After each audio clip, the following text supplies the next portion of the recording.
So, hello everybody, and thank you for having us at the front of this stage and being the blocker between this point in time and the lunch, to be frankly honest. So I'm here together with two colleagues, great, and we are here to talk a bit about what if every customer experience was perfectly orchestrated. And if we talk about customer experience orchestration, the best way for us to start about this story is to actually think about a literal orchestra. To think about the music that you can have from a group of people that know exactly what to do, that are also, I can't find the word in English now, guided by a person in front, thank you. What you see within an orchestra is that there's no real one-star player, right? Everything is in sync, everything works, and the result is tremendous. And if you talk about CX orchestration, that's also the way that we see it. And the way to make this a success is that we strongly believe that you need to have 3 critical levels to make this a success. We have on top customer journey that we of course discussed heavily today. Next to that, also discussed today, the business processes and the governance that is linked to that. And then at the bottom, where I have the joy together with Leo to deep dive into a bit later, to talk about the CX, the data technology, and of course the AI technology that's linked to it as well. But one consistent factor here is that we still see that for seamless orchestrated experiences, data still really remains an issue. There are a lot of challenges around data and customer data. The fact of timeliness, real-timeness, the fact of incomplete data insights, fragmented, silo, you name it.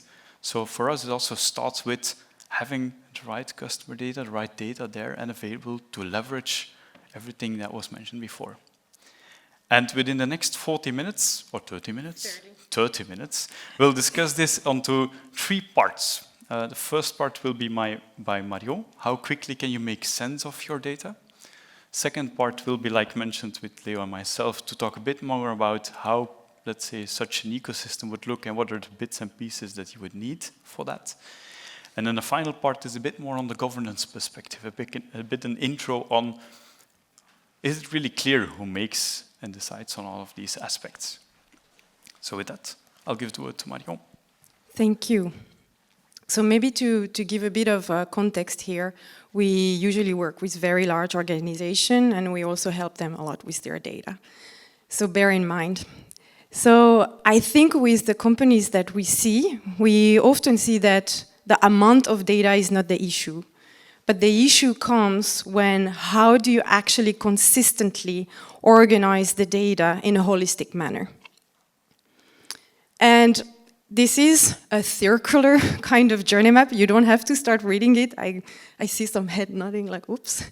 But the idea is like how and what kind of data is customer data, right? And we're helping actually companies who usually tell us, we don't know that much about our customers. But when you start to look at their data in a structured manner, potentially around the customer journey, that's where you leverage the value. So the companies which we work with and what we've observed are the companies who are able to ask 2 questions. The first question is really, what do we truly know about our customers? Because I've heard a lot about journey maps today and mapping the maps, but I've also been in a lot of organizations which actually maps product maps. And here today, I really want to talk about the customer and the customer data. So when they ask that question, what do we truly know about our customers? Some companies are more or less able to fill in the first part. So basic customer attributes, right? Who they are, their name, maybe a contract, but also what are their kind of pain points. But the companies which really truly manage to bring this customer orchestration to the next level or customer-centric approach, and what we see with those companies, they also answer the other part of this question, which is how much value that customer brings to the business, but they also are able to go a step further. How much value are we able to bring to the customer? And I think that's also a point which is sometimes where service designers and business leaders are kind of colliding because they both want to bring value, but they don't manage to find the sweet spot. And here really it's about having an understanding of the customer's 360 view. So how can you make sense of those data around the customer? What kind of data you really need to be customer-centric?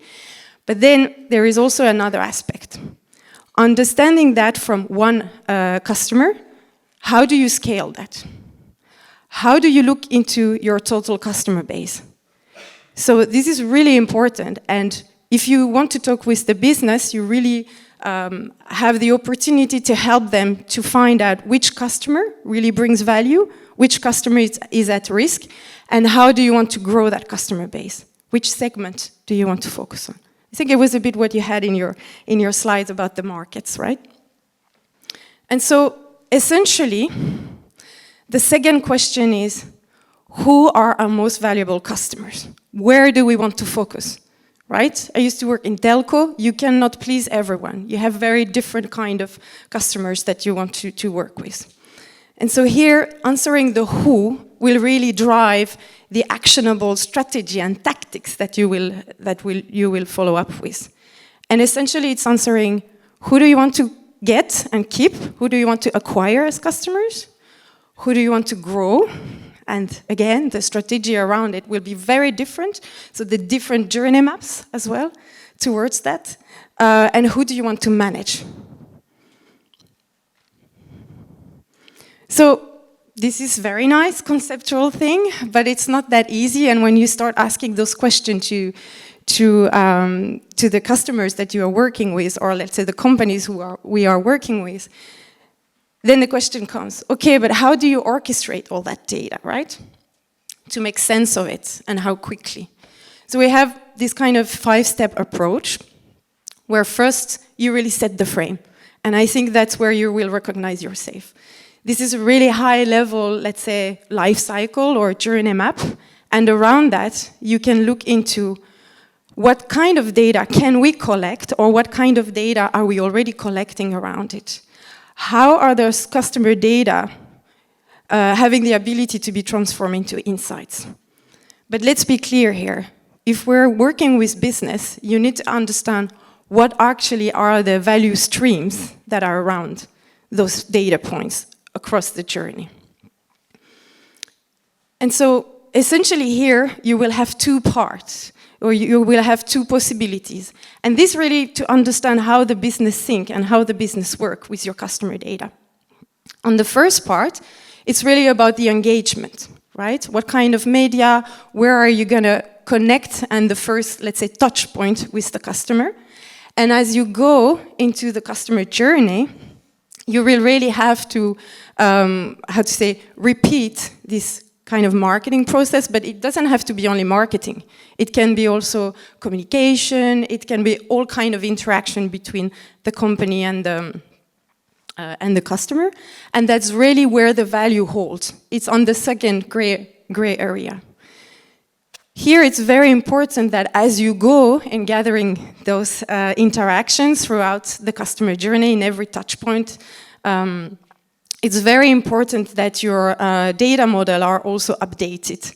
And that's where really you need to have a technological understanding and technological enablers to help you actually move forward with so much data across the journey. So oftentimes the question is, okay, but what do you get by injecting some AI into this kind of approach? Basically, you gain 2 type of things. You gain speed, time to insight, time to market. So really having the ability to go faster on a large amount of data, and Leo and Jens will pick that up later.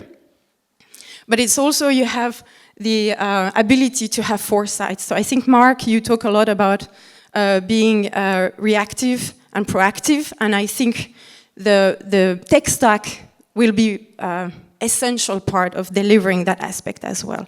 And it could be connected also to the journeys that are updated and fixed one step at a time. But that's it for me for now. and I will hand over to Leo and Jens, who will take you on a road trip. Thank you. So I'd like that all together we think about how we used to plan road trip in the past. We were relying on paper map, so static information to plan our operations, basically.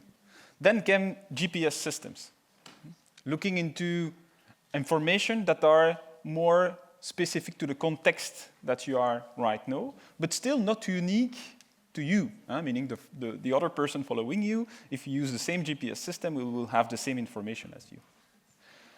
The next step is smart cars. With the sensors, they give you really contextualized information in real time about what is happening around you, and it helps you to get better, to make better decisions out of it. So more contextualized in real time. And after that, you have self-driving cars, which really autonomously take decision and to reach the best possible destination with the best possible choice. So really fully autonomous in real time. This evolution, it can relate to CX and data platform. Basically, we came from really static decisioning based on past information into a fully autonomous journey, right? So together with Jens, I'd like to embark you in a road trip. We'll visit different cities that will illustrate this evolution and the complementarity between CX and the data platforms that are there to support it. So let's go in a road trip.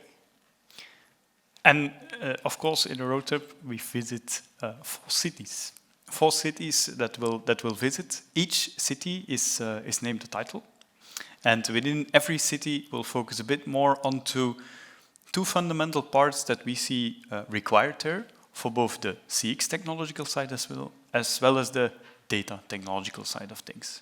And the first city that we are visiting with this small road trip presentation is called Business Intelligence Fundamentals. And from a CX perspective, that actually refers to as point solutions. Often within this stage, there are already some ERP and CRM solutions in place that allow you to do descriptive analytics, but it's still point solutions. A separate solution for sending email newsletters and a separate solution for then the contact center, and departments are really not collaborating at all. But you're able to define how many customer calls you received for this customer in X period. So that's the descriptive analytics that is possible. Still siloed. Indeed, but to be able to exploit the data that you get from your ERP and CRM systems, you need a centralized storage system, typically data warehouse. That's where you're going to get the history of your customer transactions, for example. And with that, you need to be able to exploit those data, make insights out of it. So for this, you need dashboarding, reporting tools on top of it.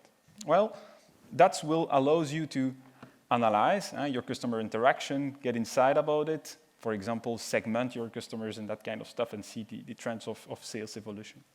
But in order to have, I would say, this data with quality, well, you need also to make sure that you're working with qualitative data in the background. So you need to start thinking about master data management, making sure that you're working basically with a single source of truth with your data, making sure that you're working with the reality of your data.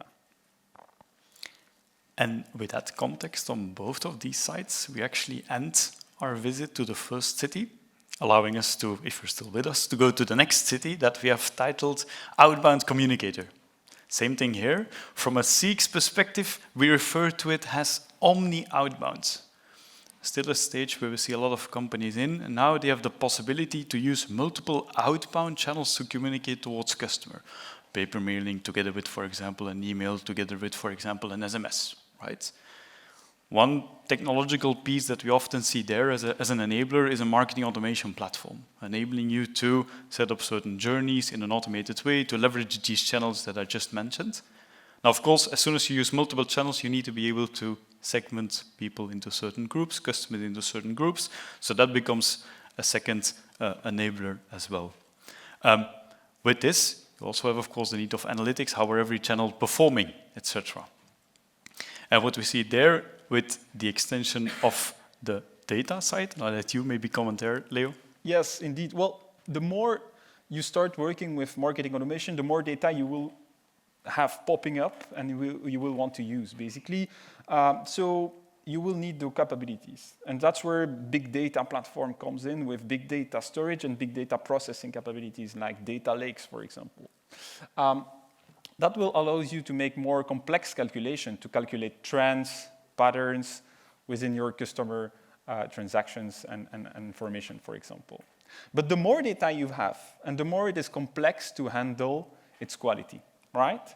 So you want to be making sure that you're mastering the ownership of the data, making sure that you know who is owner of the data, and making sure that they are really handling it, right? But you also want to make sure that the data is secure. What I mean here is basically making sure that only the right people can access the right data. And for this, you need to implement data governance.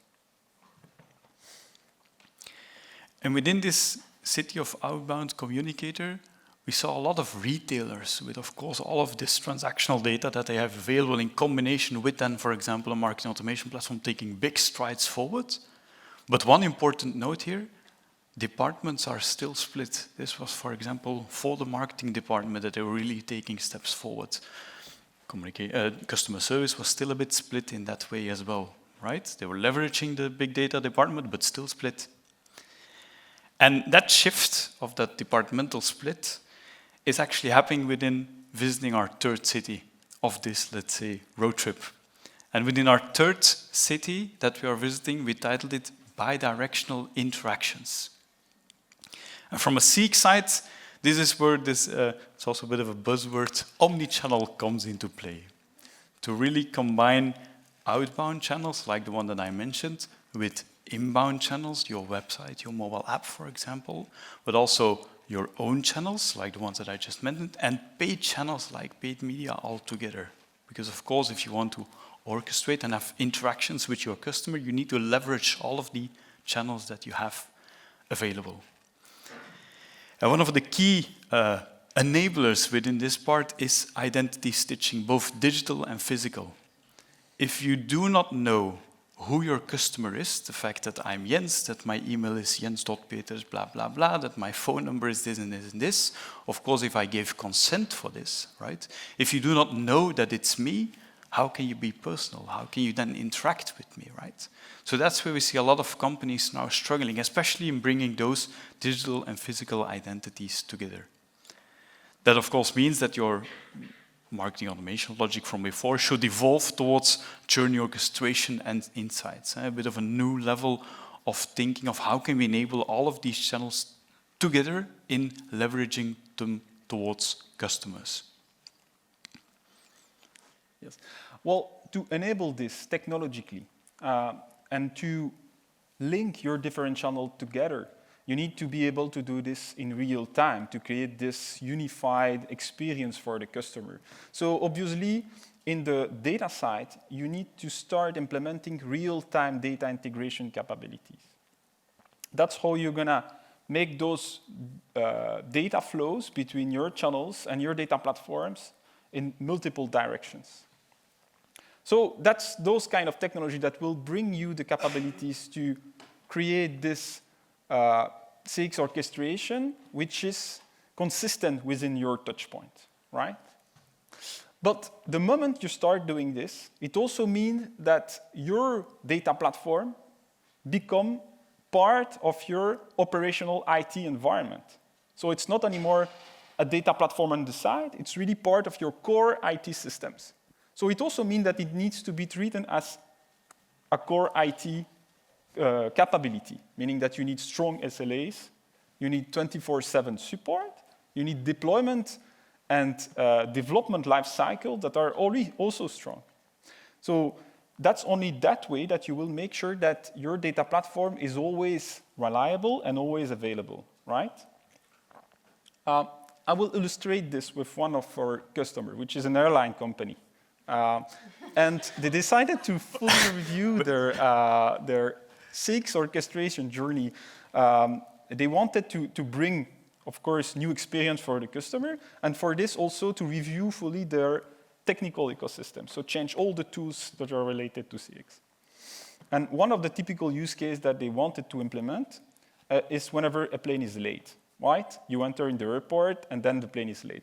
They want to inform the customer personally about this. So, for example, they send a personal message to him, but not only this, they also want, for example, to give a voucher for an access to the lounge of the company.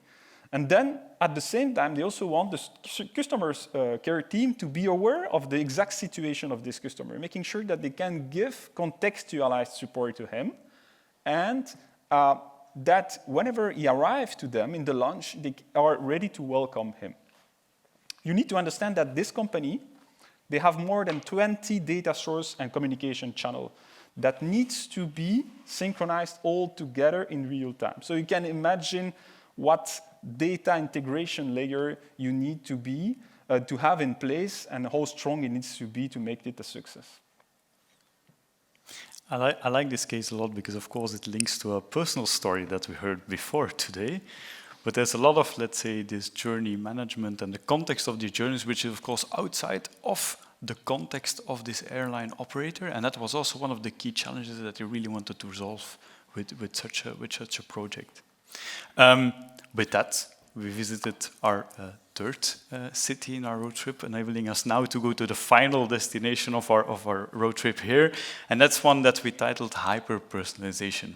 And I think that's not really a new term by any way, shape, or form, but I think we can all agree that with the availability of generative AI technology, this term, of course, gets a new meaning, a new hype, right? If you take a look from a CX perspective, we titled it a next best experience, not a next best offer, not a next best action, really a next best experience. What is the next best experience for a customer that he or she is looking for in also a proactive manner? And there are a couple of things that are needed for making that work, of course. Two things that I want to highlight here, there are more, but I would like to highlight two things, is moving beyond, of course, rule-based engines. You really need to go towards real-time decisioning on the fly, being able to decide what is the best next experience for this customer. And to do this at scale, you of course also require a certain level of process or sub-process agentization to make that work. We are working with, for example, a customer within banking that is taking a look, how can we already, in the chatbot that they are offering towards their customers, how can we already, in that interaction that we know that will trigger a back office process, how can we maybe already include that process into an agentization way to predict for that or to work with that actual process? And then from the other side. And when we talk about AI, typically, what does it mean for us here? Well, it means that for the calculation that you're going to make, basically to decide what is the next best offer, next best element to provide to the customer, you will have the capabilities to embed in your calculation much more parameters that you would be able to do with a programmer and a human behind this programmation. So you will be able to make calculation which will be much more complex because it contains much more parameters. So if you put this together with real-time capabilities, of course, that's how you have this really hyper-personalized experience for the customer. But if you put Gen AI on top of this, that's where you start being able to make automation of complex processes. And there, it's really the full uniqueness of the interaction that you will have with the customer. Every customer we have is personal and fully customized interaction with different touch points. And when we talk about AI and Gen AI particularly, we know that today the challenge is not really anymore about activating it, because you see it pop-ups in every tools that you're using. Everybody is proposing a AI, Gen AI interface embedded into their solution. The challenge is more about data sovereignty. It's about knowing where is your data processed and stored whenever it goes into AI and Gen AI systems.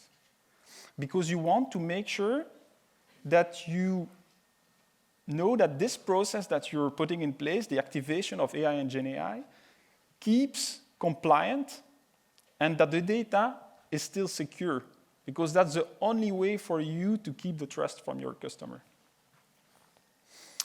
And to finalize this technological road trip that we had, just a quick note, this is not a linear, of course, path of growth, right? We see a lot of companies that we interact with that have, for example, identity stitching that they are focusing on right now, but that have still complete siloed systems that are not linked and departments that are not linked. This is not a linear path, right? To finalize this, let's say, CX and data ecosystem piece, is that we saw this one as an important one. So we really see the, let's say, collaboration of such a data platform and then the CX solutions as a today field of success. Now, if we then look towards tomorrow, there's of course this burning topic of AI, where AI is being infused within CX platforms, but it does not necessarily mean that something out of the box from a CX platform is possible, that it immediately then also makes sense for your business and for your customers. And we strongly believe that for certain topics, there is also the need of incorporating AI capabilities on the actual data platform. And I will take it from here. Please bear in mind 5 more minutes. Is that okay? Can you hold it? Okay, perfect. So this was, for me, when I went from service design to a CX consultant, a big new world. So don't worry, I know that might be very, well, what is this all about? But I think that as we are very good in service design to bring empathy towards the customer, I think likewise we should also bring empathy towards the business and the technology people who are actually working to deliver on our design experience, basically. So this was about the platform and the data.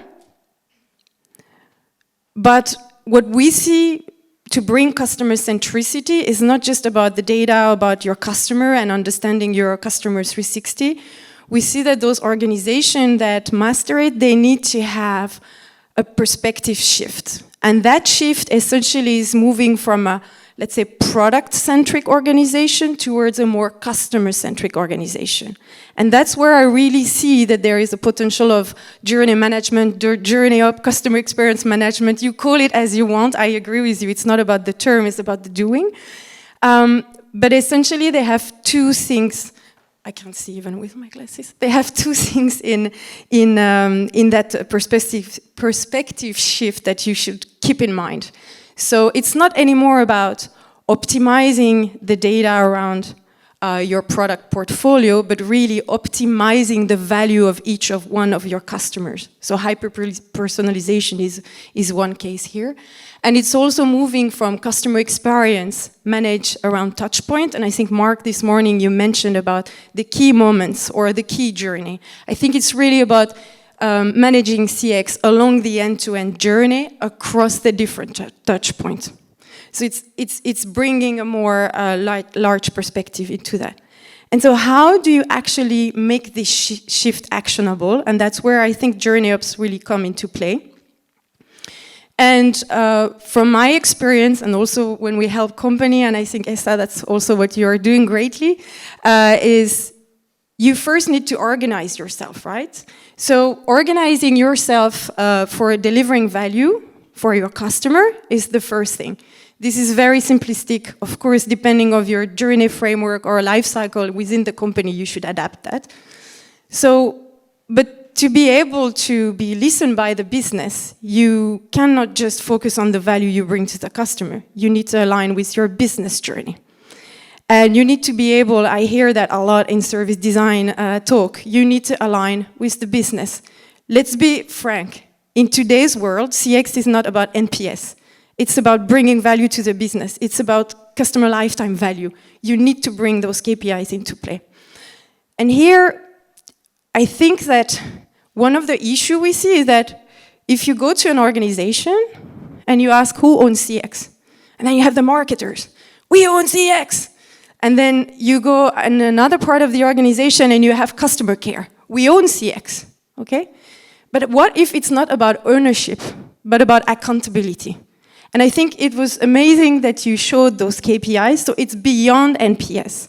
And one way to do that, and again, this is just an example, is to agree on common KPIs. And those KPIs need to fit the business goals, but also the customer goals. And this is really where you engage. I think there was a question about that. How do you engage the people in the change? By having common targets. And if you have those common targets, then you also will have more ability to have the people within the team to implement the change. So, and here really what I've practiced is that we have 3 types of metric. One, voice of the customer metrics. It could be NPS, it could be CES, it could be CSAT. We can talk about it at the lunch. You have also an operational metrics, because sometimes it's about saving costs, but sometimes it's also about growth, right? So it can be also a business metric, and in that case, it goes nicely along the business journey. And so how do you put that into practice? And that's where, for me, the customer JourneyOps operation is very key. But maybe I have a tiny bit different approach, but we could discuss about that around lunch as well. So here is really the top management. It's not about having this huge waterfall kind of way of working, but it's where the top management, with the strategy, define some key metrics. And then when you have that on board, you have those different management team, or CX management team, or I would say end-to-end JourneyOps team, who will define the high-level KPIs. What are the targets? And then you can embed smaller teams within that. And if you think about governance model, I think we talked about it a little bit before, is like, how often do we meet? Who steers, who reports? And that's really have to be your kind of like way of doing it. So maybe if I close this, all in all, I hope that we convey that we truly believe to have a successful customer experience orchestration is not just about the journey map and the JourneyOps. You really need to have the business aspect into it, but you need to remember that there is a technological stack behind that will actually allow you, enable to deliver on that experience. Thank you.